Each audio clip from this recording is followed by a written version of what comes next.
대응 단계를 설명할 수 있어야 됩니다. 그리고 관계기관 연계 절차를 이해하고 설명할 수 있어야 되겠습니다. 세 번째는 재활 및 사회복귀 지원의 중요성을 설명할 수 있어야 합니다.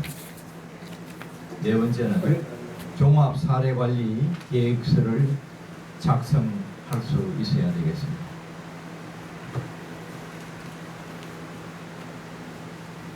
우선 현장 대응 절차를 말씀드리겠습니다. 지난 시간에는 예방교육과 상담기술을 배웠습니다. 이번 시간에는 실제 현장에서 마약 관련 상황을 발견했을 때 전문가가 어떻게 대응해야 하는지를 살펴보겠습니다.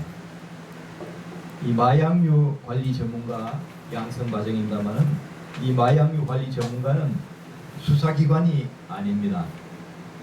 여러분의 중요한 역할은 위험을 인지하고 안전을 확보하며 적절한 기관과 연계하는 것입니다.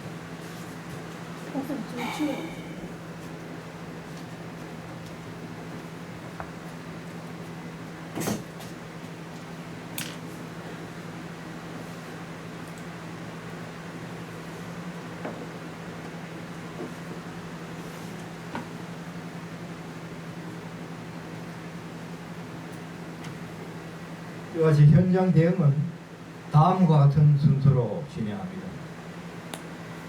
우선 상황을 인지해야 되겠습니다. 이 현재 상황이 어느 상황에까지 와 있다는 걸 인정하고, 그 다음에 더 이상 위험이 진행되지 않도록 안전을 확보해야 됩니다. 세 번째는 대상자 상태를 확인하고요. 네 번째는 관련 기관에 연락을 해야 되겠습니다. 여러분도 아시겠습니다만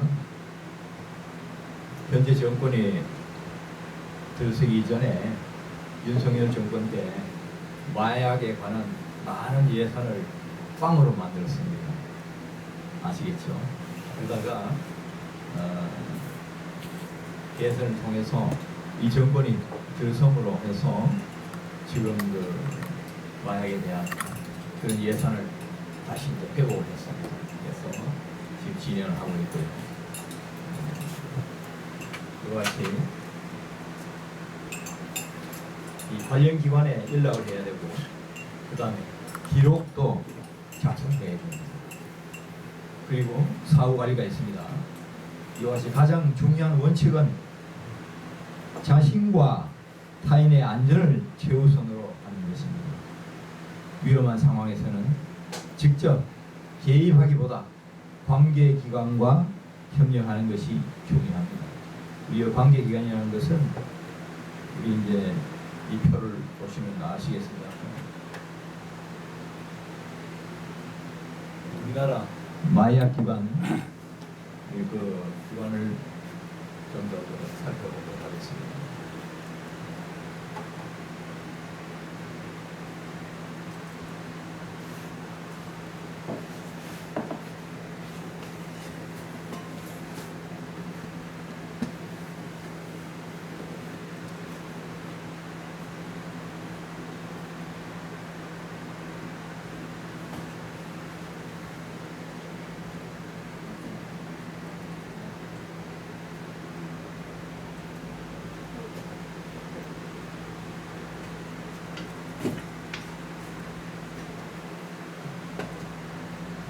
보시면은 우리가 우리나라뿐만 아니라 이 마약은 지금 한미일 공조 체제가 되고 있습니다. 마약은 전 세계적으로 볼 때 사회주의 국가나 그 다음에 자본주의 국가나 안에 구별 없이 전 세계의 공공의 적으로 되어 있습니다. 그래서 특히 우리 우방 간의 연계가 활발하게 되어 있습니다.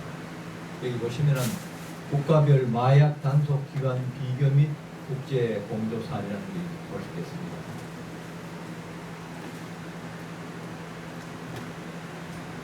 여기 보시면은 미국의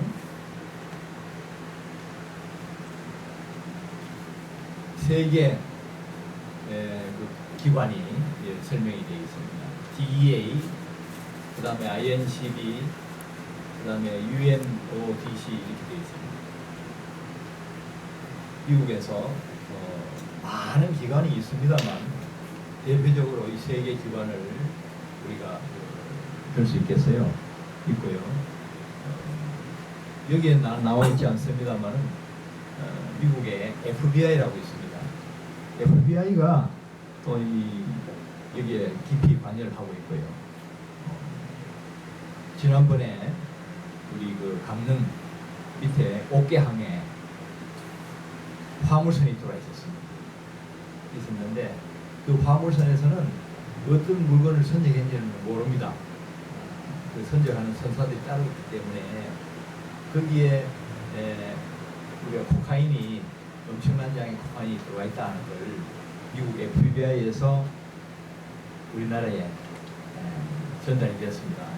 그래서 경찰이 들어가지는 못하고 군 조직이 들어갔습니다. 들어가서 수십만 명분의 코카인을 발견했죠. 걔들은 이제 완전히 싹 뒤졌습니다. 뒤져가지고 그 코카인을 갖다가 발견해서 한국도 역시 이제 묵고 살만합니다. 세계 사람들이 먼저 압니다. 돈 잘 벌고 있다는 걸 알고 있기 때문에 그것이 돈이 아무리 많아도 국민들한테 이렇게 분배되는 그 시기는 많은 시간이 걸려야 되거든요. 이미 국민들이 그 혜택을 보고 있다는 걸 알고 있습니다. 마약 공급 조직도. 그래서 그걸 압수를 했는데 이 마약의 유통 조직을 한 번이라도 그게 성립이 되면 지워질 수가 없습니다. 왜? 수요에 따라서 공급이 자동으로 이루어지는 시스템이기 때문에 수요자가 한 번만 공격을 해도 특히 코카인은 그렇지 않습니다만 펜타닐 같은 경우는 중독이 되어버립니다. 단 1회에 중독이 되어버립니다. 그렇게 합성마약은 강력합니다. 이것이. 펜타닐 같은 것도 4종류가 있는데 그 4종류가 미국에서 지금 어마어마한 그런 전쟁을 치르고 있죠. 우리나라는 이 코카인이 들어왔습니다. 코카인은 우리가 볼 때 이제 마약 중에서도 값이 좀 높고 고급 마약입니다. 그것이 이제 한국에 상륙하려고 했었다는 이야기죠. 뒷이야기는 이렇습니다. 그 한국에 그 선적을 한 그 마약 조직이 FBI의 추적에 의해서 잡혔습니다. 그 범인이 잡혔어요. 잡혔는데 그 후속으로는 이야기 안 하고 있습니다. 한국 정부하고 그거 하고 있는 거죠. 그래서 이제 여기 보시는 DEA, INCB, UNODC 중에서 특히 DEA 같은 경우는 국제 불법 마약 흐름 추적 및 합성 오피오이드 제조 감시를 하는 그런 기관입니다. 그래서 이 미국이 아니 그 쓰시면 같이 크게 나옵니다.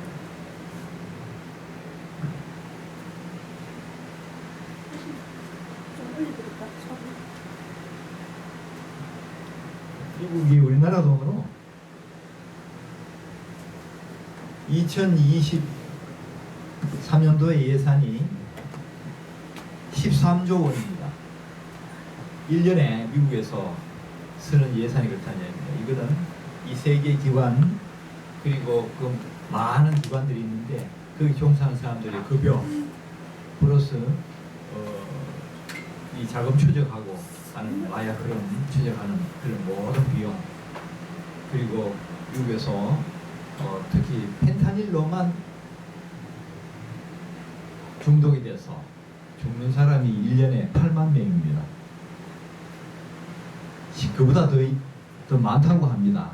그런데 왜 8만 명 이야기하면은 미국에는 모든 게 증거주의입니다. 증거가 다 이제 그 있는 상태에서 펜타닐로 의해서 1년에 사망하는 인원이 8만 명이다 그런 이야기죠. 그 외에 다른 마약도 많습니다. 주로 이제 코카인이나 이런 거는 미국에서도 3천 이상이 사용하는 그 마약입니다. 그게 이제 한국에 들어오기 시작했다는 건 긴장을 안 할 수가 없는 거죠. 그렇게 한국이 타겟화가 되어 있습니다. 그 사람들의 이야기는 뭐냐면은 블루오션이라고 이야기합니다. 시장은 널려 있다 한국에. 왜? 아프리카에 신발을 공급하는 그때처럼 아프리카에서는 소득 수준이 낮았기 때문에 50년 전 이야기입니다. 신발을 신고 다니는 사람이 별로 없었어요. 그래서 이제 누가 신발을 만드는 사람이 유통을 시킨 사람이 가보고 여기에 블루오션이다. 그야말로 시장이 널려있다 해서 지금 아프리카의 그 많은 인원들이 다 신발을 신고 있습니다. 지금 그 신발을 팔듯이 이 마약도 마찬가지다 그런 이야기입니다. 그래서 여기서 아까 이제 관련 기관에 연락을 해라는 것은 이와 같이 한미일 세계 이 국가는 특히 마약 쪽에 연계가 잘 되어 있습니다. 왜? 마약은 먹고 살만한 사람들이 복용을 하는 거죠. 특히 코카인 같은 경우는. 그래서 이거 잘 되어 있습니다. 그리고 이 밑에 보시면은 DEA하고 한국경찰청하고 연계도 되어 있습니다. 그리고 한국도 관세청 뭐 다 연결되어 있죠. 그 일본 한국 간의 경찰청, 일본에는 경시청이라 그럽니다. 하고 연결 다 되어 있습니다. 해상루트 단속하고 정보 공유 회의도 하고요. 여러 가지 그 공조를 하고 있습니다. 공공의 적에 대항하는 그걸 하고 있죠. 그리고 아시아 국가들도 마찬가지입니다. 싱가포르라든가 한국, 일본 다 협력하고 있습니다. 그러면 중국하고는 안 하고 있느냐? 중국하고는 안 하고 있습니다. 중국은 펜타닐 원료의 90%를 남미에 공급하고 있어요. 미국에 파는 그걸 갖다 미국이 공급하고 있습니다. 가격이 엄청 삽니다. 한국도 그걸 이제 납품할 수 있습니다만 경쟁이 안 됩니다. 중국은 베네수엘라나 러시아나 이런데 아주 그 국제유통이 뭐 이렇게 있을 때 그 석유를 갖다 아주 싸게 사와가지고 그 석유화 공급이거든요. 그렇게 해서 펜타닐 원료 그러니까 정부채라고 합니다. 펜타닐 마약의 바로 앞에 있는 그 원료입니다. 그걸 이제 한 번만 더 돌리면은 그 펜타닐 마약이 되는 겁니다. 근데 중국에서는 남미에다가 그걸 공급을 할 때 뭐라고 하냐면은 마약의 원료입니다 이야기 안 하고 진통제 원료입니다 하고 실제 진통제도 그걸 갖다가 생산해서 남미나 이런 데 많이 팔고 있어요. 그런데 진통제보다는 그 펜타닐이 이익도 많고 하기 때문에 중남미 마약 조직에서 그걸 미국에 많이 납품을 하고 있죠. 그 와중에 베네수엘라의 마두로 대통령이 체포돼 갔죠. 그것 역시 마약의 그 공급에 조직에 후원해주고 또 커미션을 받고 하는 그 정황이 증거를 잡았기 때문에 그 미국에서 여러 가지 그걸 해서 잡아갔습니다. 근데 중국은 드디어 그 석유를 원활하게 공급 못 받게 되었습니다. 지금 러시아에서도 공급이 부족하죠. 그리고 베네수엘라에서 아주 싼 가격으로 가져갔습니다. 중국이. 그런데 마두로 대통령이 잡혀감으로 해서 그 석유를 전 세계에 공급하는 그 유통 구조가 완전히 바뀌었습니다. 그래서 중국이 종전처럼 싼 석유를 가져가지 못하고 있습니다. 그리고 이란의 석유의 대부분을 중국이 가져갔습니다. 근데 이란이 이런 지형이 있기 때문에 중국이 그 석유를 원활하게 공급하지 못하고 있습니다. 중국이 그래서 원료 공급이라든가 또 중국의 경제가 굉장히 지금 나쁘지 않습니까? 부동산에 투자했는 것이 그것이 지금 확대 재생산대가 와야 되는데 전혀 그렇지 않은 위치에 있습니다. 중국이 그래서 굉장히 경제적으로 위험하다 이렇게 이야기하고 있는데 좌파 언론에서는 중국이 잘 나간다 이렇게 보도하고 있습니다. 여러분들 그 좌파 언론의 특징이 뭐냐면은 이란하고 미국하고 전쟁하는데 거의 미국이 이란을 제압하고 있지 않습니까? 그런데도 이란이 이기고 있다고 이렇게 보도하는 것이 좌파 언론입니다. 완전히 극과 극입니다. 그 사람들은 현황의 사실성을 해서 이게 보도하는 것이 아니고 국제공산당, 코민테른에 보면 국제공산당에도 각 나라들이 있지만은 거기 서열이 있어요. 서열 순서에서 움직입니다. 그 사람들은 따지지 않습니다. 한국도 마찬가지입니다. 좌파 언론들이 그렇죠. 그걸 여러분들이 그걸 뉴스를 접합할 때 그걸 갖다가 감안해서 해석해야 될 겁니다. 그런데 우파 언론들은 그렇지 않죠. 아주 그 정확하게 보도를 하려고 하고 있습니다. 왜? 시청자들이 외면하면 그 방송, 신문 매체는 존재할 수가 없으니까. 근데 좌파 언론은 그렇지 않습니다. 좌파 언론은 그렇지 않습니다. 여기에서 간단하게 이제 관계 관련 기관을 말씀을 드렸고요. 그러면 우리는 어떻게 해야 되느냐? 지금 검찰도 지금 폐지가 되고 있지 않습니까? 그 기존에 하던 마약 수사를 그럼 누가 하느냐라고 어제도 일간지에 났어요, 신문이. 그리고 경찰이 이제 다 그걸 맡아가야 되는데 원래 하던 그런 사람들 마약 그런 리스트를 다 가지고 있는 게 그게 올바로 전달이 되겠는가 그런 이야기입니다. 그래서 굉장히 회의적으로 보고 있더라고요. 그런 상황이 있습니다. 지난 시간에도 말씀을 드렸습니다만은 이 마약이라는 것이 국가가 어떤 경제적인 이익을 취하는 것도 있지만은 패권 다투면서 그걸 적극 활용합니다. 펜타닐만 가지고도 미국이 1년에 8만 명씩 세상을 떠나는데 다른 마약부터 하고 이러면 얼마나 많겠습니까? 그런데 중국에서는 초환전이라고 합니다. 한계가 없는 그런 전쟁을 치르고 있어요. 패권 다툼하고 있죠. 적극 활용하고 있습니다. 아편 전쟁으로 인해서 중국이 그 당시 청나라죠. 멸망을 했듯이 그 아편으로 멸망을 했듯이 그걸 그대로 중국에서는 그 학습을 하고 해서 지금 서구에서는요 중국을 신제국주의라고 부릅니다. 제국주의란 뭐냐면 옆에 있는 나라들 간섭하고 그런 거죠. 힘으로 간섭하고 침략하고 그게 제국주의거든요. 그 당시에 영국이 제국주의였습니다. 그래서 아편을 밀무역으로 중국에 저기 그걸 갖다가 동인도 회사에서 인도에 있는 동인도 회사라고 있습니다. 영국에서 설립한 거기서 아편 재배를 엄청난 양귀비 재배를 했어요. 원래 양귀비가 중국에 재배되는 겁니다. 그것을 인도로 가져와서 어마어마한 양을 재배를 해서 그걸 아편으로 만들어서 홍콩이라는 항구 통해서 그렇게 납품을 했죠. 중국에다가 역시 정식 무역이 아니고 밀무역입니다. 밀무역은 뭐냐면 배 타고 들어오고 똑같이 합니다. 무역을 합니다. 나라 간에 무역을 하는데 세관을 통하지 않고 들어오는 양이라는 얘기죠. 세금을 안 냅니다. 그런데 중국에서는 세금을 다 받았어요. 관리들이 굉장히 부패해가지고 우리 같은 세관이죠.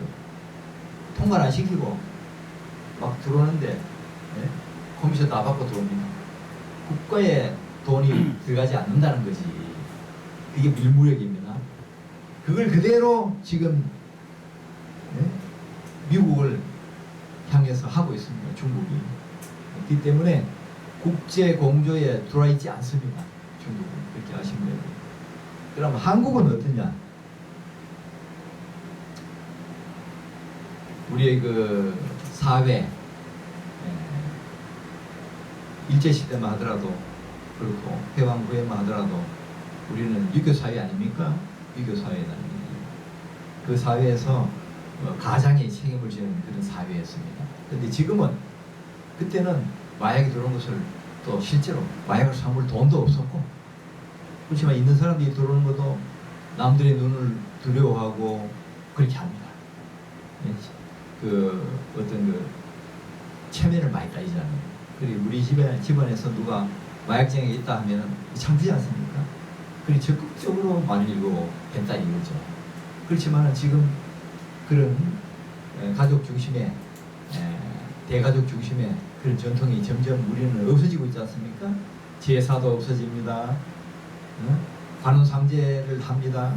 이게 모든 게 달라지고 있기 때문에 개인 간의 그 책임을 이제는 가족이 책임지지 않는다는 얘기죠. 칠 수도 없는 그런 입장입니다.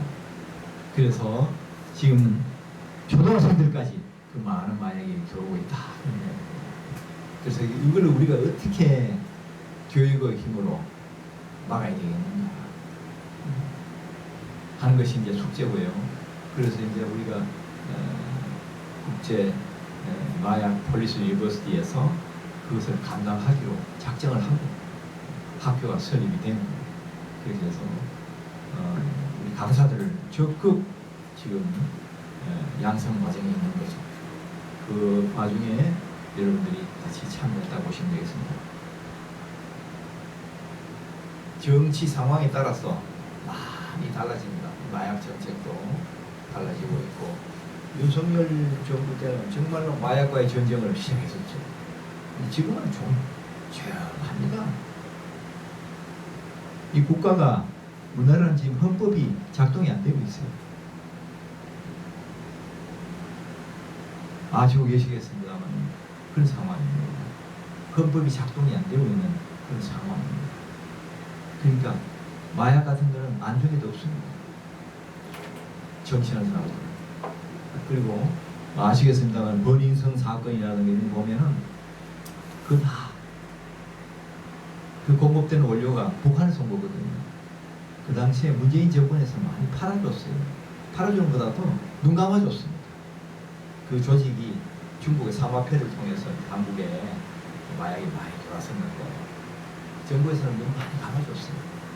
그때부터 마약 청정국에서 한국을 이탈하게 됩니다. 이거 심각하다 그런 이야기입니다. 그러면 방금 말씀드린 그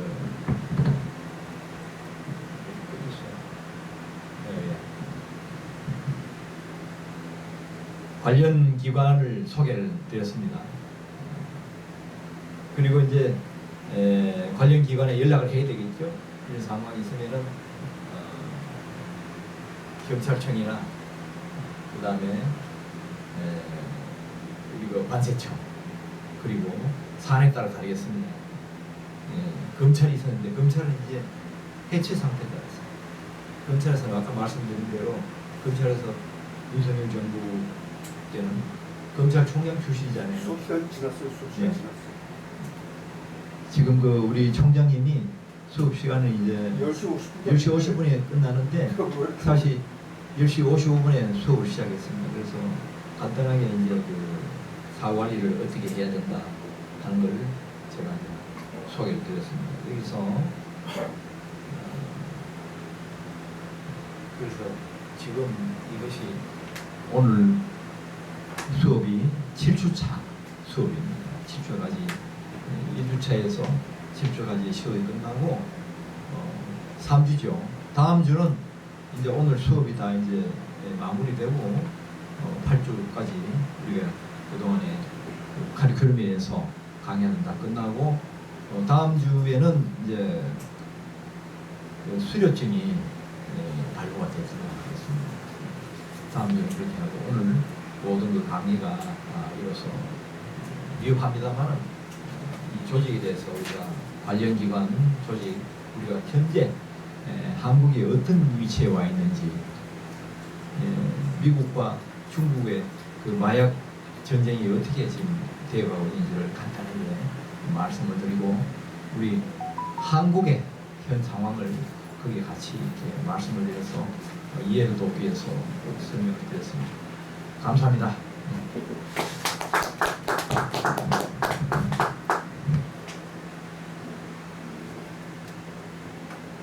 5분 쉬었다가 30분에 시작해야 돼. 네.